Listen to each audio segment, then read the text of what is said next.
It was a normal day in the Aegean Sea for Poseidon. Or so he thought, little did he know his trident would be stolen from a certain few people. In Poseidon's palace. "Where is it?" he thundered. Triton, his godly son, just swam in and asked what's happening. "Why's Dad so angry?"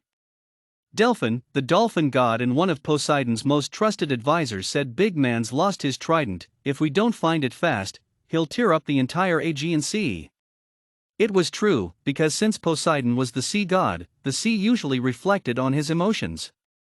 Since Poseidon was so panicked, the sea was beginning to become very stormy. Who could have stolen a trident, wondered Triton. "Dunno, man, but I think it might be one of the gods playing a trick on Poseidon." Of course, what kind of lunatic would mess with Poseidon out of all the gods? He's literally one of the strongest gods in existence. Triton knew. Only a few gods would dare challenge Poseidon. His siblings were the only ones who would dare play a trick. He doubted it was Hestia, but the others would be likely. Zeus, Hades, Hera, and possibly Demeter could have taken Poseidon's trident. But why? Come on, Delphin. We need to ask the other gods if they know where Poseidon's trident is. They went to Zeus first, who was in the Olympian's throne room listening to some boring wind presentation. He was happy for an excuse to have a break, even for 5 minutes. However, when the two gods asked about Poseidon's trident, his eyes went into thinking mode. "You know," said Zeus, "I don't have Poseidon's trident, but I did sense some godly aura in Spain. Maybe that's where Poseidon's trident is." "Thanks, Zeus," said Triton. "We'll check it out." "At the bottom of Mount Olympus." "Okay, well, we know it's not Zeus. But what kind of god would go to Spain out of all places?" "I dunno, man, but let's check it out." They went to Spain. "I know my father's trident is here," Triton said. "I can feel its aura." "Look!" Delphin shouted from the river. "Over there! 2 hairy dwarfs." Or something was carrying the trident over their heads. They leapt over the roofs of houses and headed straight towards one of the moving boats. "Delphin! Quick!" Triton was running now, and Delphin was swimming towards the boat with the hairy dwarfs and Poseidon's trident. Quickly Delphin knocked the boat over, and the hairy dwarfs and the trident went spilling out.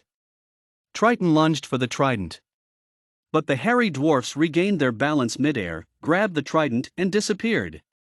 Triton missed the trident and landed in water. Delphin asked what happened to those hairy dwarfs.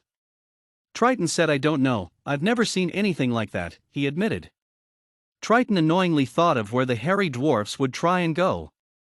"Let's go ask one of the other gods. Maybe they know who those hairy dwarfs are and where they're going." "Wait. Look, they left a book." Triton picked it up. It read, "Book of Farming. Property of Triptolemus." "Who's Triptolemus?" asked Triton to Delphin. "He's one of the minor farming gods. His home base is in Venice, Italy. How about this? I'll go visit Triptolemus for information, while you track down the trident and those hairy dwarfs." "Okay," said Delphin. Then Delphin disappeared into the North Atlantic Ocean, and Triton hoped he'd be able to track down those sneaky little thieves. Triton then went to Venice, Italy. That was the easy part. The hard part was finding where Triptolemus was. He decided to poke around and hoped he'd have some good luck. Meanwhile, with Delphin, Delphin had swam across the North Atlantic Ocean, only stopping for short breaks, because he knew his boss needed his trident real bad. A tsunami had already destroyed the coasts of Turkey and Syria, and Delphin wasn't eager for another one. Finally, Delphin saw land, and found out he had swam directly into New York City. Then he saw them at last. Those sneaky little dwarves were on top of the Statue of Liberty. Normally he'd have respect for these smart creatures. But since they had boss's trident, he couldn't afford to go easy on them. Only one problem. Delphin may have been good at swimming, but not so good on land. He was clumsy since he had no legs, and he couldn't climb something as high as the Statue of Liberty without something bad happening. Plus those dwarves were fast and sneaky. They'd see him from a mile away. No, the only way he could get to the dwarves is if he lured them close to the water, where he would be much more powerful than the dwarves. He studied the dwarves. After watching them for more than an hour, he concluded something. The dwarves loved shiny stuff. They had shiny daggers, trophies, gold coins, and other stuff.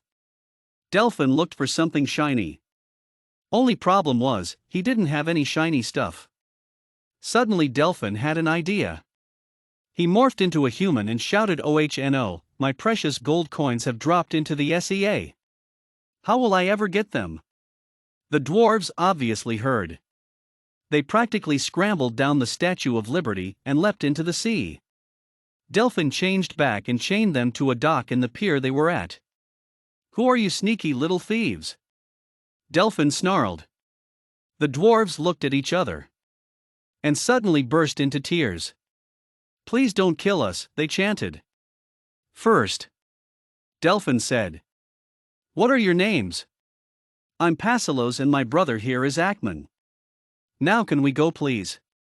We'll never steal from you again." "Two more questions," Delphin said. "One. Where does Triptolemus live?" "La Casa Nera. Calle Freseria." "Now can we leave?" Delphin said. "One more question. You had a trident, where is it?" The two dwarves looked at each other. Sans said, "Please don't kill us." "But we lost it." The two dwarves burst into tears again. Fine. But do you know where the trident is?" asked Delphin. The two dwarves exclaimed, "We touched it, then thought, please bring us to land. And it took us here. But we lost it, and the shiny book. If you give us the shiny book, we'll help you find the trident."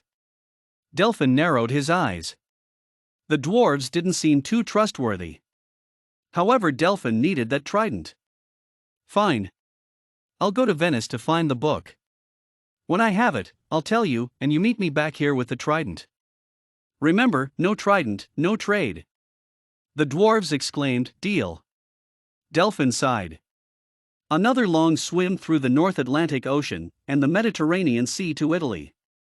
He said, "Triton, the locations for Triptolemus's base is La Casa Nera, Calle Freseria. I'll meet you there and tell you what happened between me and the dwarves." "Okay, on my way to the locations you gave me. See you soon, Delphin." Delphin began his long swim to Italy.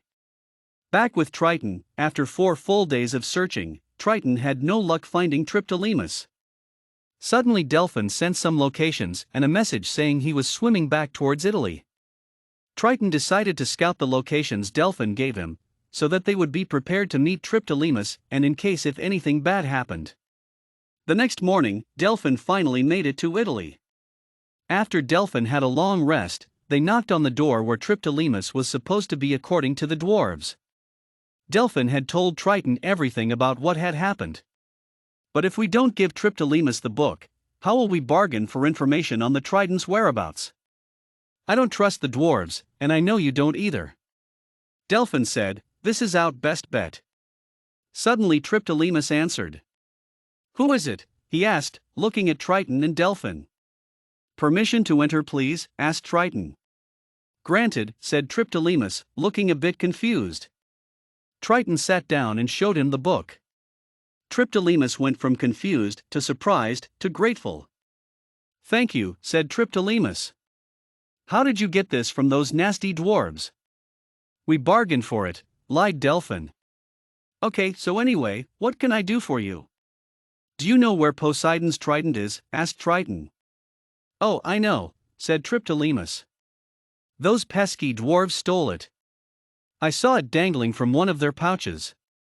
"No, the dwarves don't have it anymore," admitted Delphin. "Can you help us locate, please?" asked Triton. "Why, sure," Triptolemus answered. Then suddenly looked confused. "It's supposed to be right here?" he said confusingly. Then the dwarves busted in. Pasilos tossed the trident to Triton, while Ackman snatched the book out of Triptolemus's hands. "Give me my book," shouted Triptolemus. "You," he snarled at Triton and Delphin. "You've been working with those nasty dwarves." Triton and Delphin made a break with the trident, but the Triptolemus's chariot blocked the way. Triptolemus himself, however, was too busy chasing the dwarves to care about Triton and Delphin anymore. "You're welcome," shouted Acmon from a distance away. Triton stabbed one of the snakes from the chariot, and the chariot veered away, and Triton and Delphin both jumped into the Mediterranean Sea and swam away. They reached Poseidon's palace, but it was pure chaos. However, Poseidon was renewed with joy when he saw his trident. He raised it up and said, "Peace to the seas, for I have found Joy, because my trident has been found." On the steps of Poseidon's palace, Triton and Delphin received one last message from the dwarves. "Hey, Pasilos and Acmon here. We escaped the wrath of Triptolemus with our new shiny book. But we have one more confession to make, especially to Delphin. We didn't lose the trident, we just hid it on a nearby ship so you wouldn't find it, and so we could get our book back.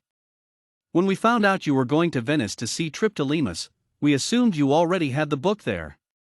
So we followed you on the ship we stored the trident with. Thanks for the shiny book, and if you ever need a pair of thieving dwarves, you know who to find." From Pasilos and Acmon.